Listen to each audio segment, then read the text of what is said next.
Dans le processus de développement de la société humaine, les régions ne se développent pas de manière synchronisée du fait de leurs différences culturelles et de leurs environnements géographiques respectifs, etc. Mais elles ont une similitude. C'est le vrai, le bien et le beau. Le vrai est la vérité de la vie et de l'émotion. C'est aussi l'expression réelle des artistes concernant le monde et leur psychologie subjective. Donc, grâce à l'art, nous pouvons toujours trouver notre propre valeur de vie et la poursuite de l'idéal dans les œuvres. L'art est donc un très bon moyen de réaliser des échanges culturels et émotionnels et d'améliorer la compréhension mutuelle. Lorsque les artistes créent des œuvres, ils se concentrent toujours sur la recherche d'un point entre le monde objectif et le monde subjectif. Ce point est de trouver la partie correspondante à l'esprit à partir des images du monde objectif et de toutes les formes dans le monde. Par exemple, les sculptures de la Grèce antique montrent les dieux, qui sont aussi humains, humains parfaits. Dans l'art chinois, il y a l'imagisme qui est très important. La calligraphie chinoise, la peinture chinoise et la sculpture chinoise sont toutes créées et se développent autour du thème de l'imagisme. Comment cet imagisme est-il créé ? Les artistes s'inspirent d'objets, puis ils mobilisent tous leurs idéaux esthétiques pour l'exprimer. Si nous respectons le thème éternel du vrai, du bien et du beau, et découvrons l'existence et le caractère explicite du vrai, du bien et du beau dans toutes les œuvres d'art, nous pouvons tenir des conversations qui transcendent le temps et l'espace à travers l'art. Ce temps signifie les temps anciens et modernes, et cet espace signifie l'Orient et l'Occident. C'est-à-dire que des dialogues peuvent avoir lieu entre différentes civilisations humaines. Les gens du monde entier aiment la belle Vénus. Les gens du monde entier sont curieux des reliques de Sanxingdui, veulent explorer leurs secrets et découvrir pourquoi elles ont été créées de cette façon. Il existe donc d'innombrables points d'interrogation depuis les temps anciens jusqu'à nos jours dans l'histoire de l'art humain, auxquels les gens peuvent chercher des réponses. C'est la raison fondamentale pour laquelle l'art peut réaliser la communication des esprits humains et des émotions entre les gens, mais aussi promouvoir les échanges et la compréhension mutuelle.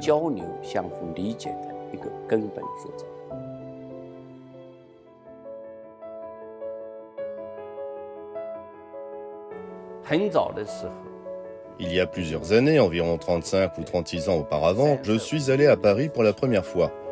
À l'époque, j'ai eu l'occasion d'avoir des échanges brefs avec plusieurs artistes français à Paris. L'histoire de l'influence de la civilisation et de l'art français sur la Chine est bien connue de tous. Au XXe siècle, de nombreux artistes chinois tels que Xu Beirong, Lin Fengmian, Liu Haisu, Liu Kaichu sont allés étudier en France. Après leur retour en Chine, ils ont fusionné l'art chinois et l'art français pour créer l'art moderne chinois. C'est avec cet esprit d'admiration et de respect que je me suis rendu en France. Au printemps 2014, en mars, je suis allé en France avec un groupe d'artistes chinois pour organiser une exposition d'art chinois au Grand Palais. J'ai eu l'honneur de rendre visite à Claude Abeille, qui était président de l'Académie des Beaux-Arts de l'Institut de France à l'époque. C'est un sculpteur de renommée mondiale. Après m'avoir identifié comme sculpteur chinois, il a sorti un carnet et m'a montré un croquis. Il m'a dit qu'il avait vu une sculpture très impressionnante en Chine et qu'il l'avait dessinée. Il voulait connaître le créateur et le personnage de la sculpture. À ce moment-là, j'ai éprouvé une vive émotion en réalisant que c'était le croquis de la statue de Huang Binghong que j'avais créée. Lorsque Claude Abeille s'est rendu en Chine avec un groupe d'académiciens français, il a vu cette sculpture dans la cour de l'Académie nationale de peinture de Chine et il l'a dessinée. À cette époque, Claude Abeille avait 84 ans et moi 51 ans. Je lui ai dit que c'était mon œuvre. Il m'a serré dans ses bras en disant qu'il ne s'attendait pas à ce que ce soit l'œuvre d'un si jeune artiste. Il m'a dit qu'il pensait que c'était l'œuvre d'un artiste centenaire. Par la suite, il m'a demandé si nous pouvions organiser une exposition ensemble à Paris. Peu de temps après, nous avons alors organisé une exposition commune intitulée « Sculpture en dialogue » cette même année en France. Alors, comment placer les œuvres de deux artistes dans cette exposition ? Quelles œuvres sont placées au milieu et quelles œuvres sont placées à côté ? La solution de Claude Abeille sur cette question m'a beaucoup touché. Il a moulé toutes mes sculptures et toutes ces sculptures en modèle miniature, puis les a placées tous sur une table de sable, sur laquelle mes œuvres étaient placées toutes au milieu. Cela m'a fait comprendre que les Français, et en particulier les grands artistes français, ont une qualité admirable de tolérance et d'appréciation envers les autres. Plus tard, un groupe de sculpteurs français, dont Claude Abeille et Jean Cardot, ont visité mon atelier lorsqu'ils sont venus en Chine. Et quand je suis allé en France, Jean Cardot, âgé de 90 ans, m'a invité à dîner et à visiter son atelier. D'ailleurs, pour mon exposition avec Claude Abeille, Jean Cardot a écrit une phrase, une exposition de maître. C'est un grand maître mondialement connu. Il peut reconnaître un artiste chinois qui a la moitié de son âge. Cela m'a profondément touché. Plus tard, ils m'ont recommandé pour devenir membre correspondant de l'Académie des Beaux-Arts de l'Institut de France.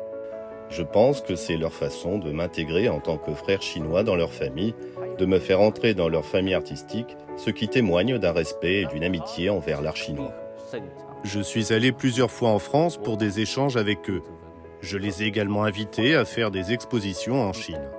Chaque exposition a attiré une forte attention des milieux artistiques chinois, parce que non seulement les œuvres de ces académiciens ont leur propre style, mais l'aspect le plus précieux de leur style laisse aussi entrevoir la civilisation et la culture française de longue date, les styles et les écoles d'artistes français de toutes les générations, ainsi que la civilisation européenne qu'ils ont transmise.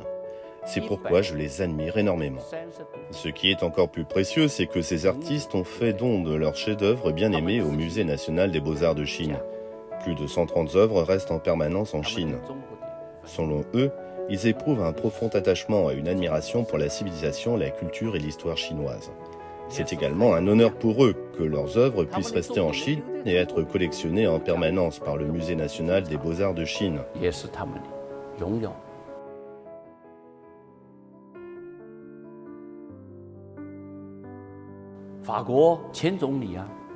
L'ancien Premier ministre français Dominique de Villepin, qui est un essayiste, a aussi visité mon atelier où il a vu mes statues de Confucius, Lao Tzu et Tsi Bai-she. Il a dit qu'en voyant les rides sur le front de Lao Tzu, il pouvait comprendre l'histoire profonde de cette nation. En voyant le sourire de Confucius, il connaissait la douceur et la gentillesse de cette nation. En voyant la statue du vieil homme Tsi Bai-she, il ne craignait pas de se perdre en Chine, car ce vieil homme lui montrerait le chemin. Cela illustre donc parfaitement que les images de ces sculptures montrent non seulement une Chine avec une civilisation d'une longue histoire, mais aussi une belle Chine et une culture chinoise douce et éprise de paix.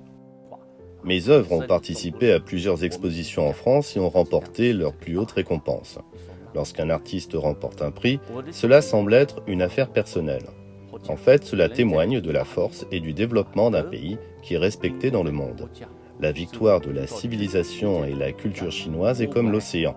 Nous, les artistes, ne sommes en fait que des vagues sur l'océan.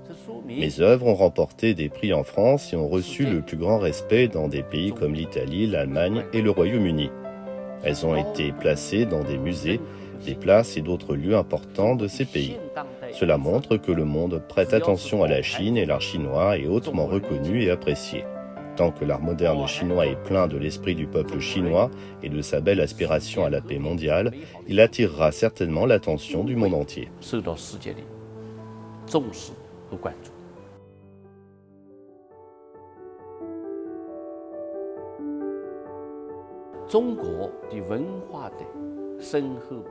La culture chinoise, d'une immense profondeur et d'une grande richesse, et la culture française ont toutes deux une place importante dans l'histoire de la culture mondiale.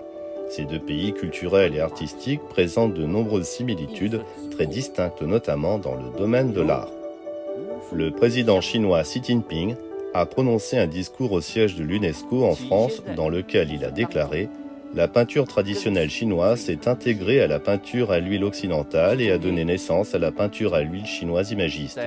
Et les peintures à l'huile chinoise imagiste des artistes tels que Suberon ont été largement appréciées. » Pourquoi les arts de ces deux pays différents peuvent-ils être intégrés?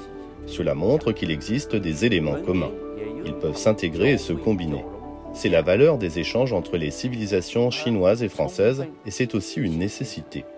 Les civilisations incarnent leurs valeurs à travers leur diversité, leur intégration et leur apprentissage mutuel. Donc les échanges culturels entre la Chine et la France se développeront forcément dans une meilleure direction et favoriseront les progrès des deux peuples dans la poursuite de la paix et de la beauté ainsi que l'exploration et la création continue. 坚持不断地探索创造当中来向前发展。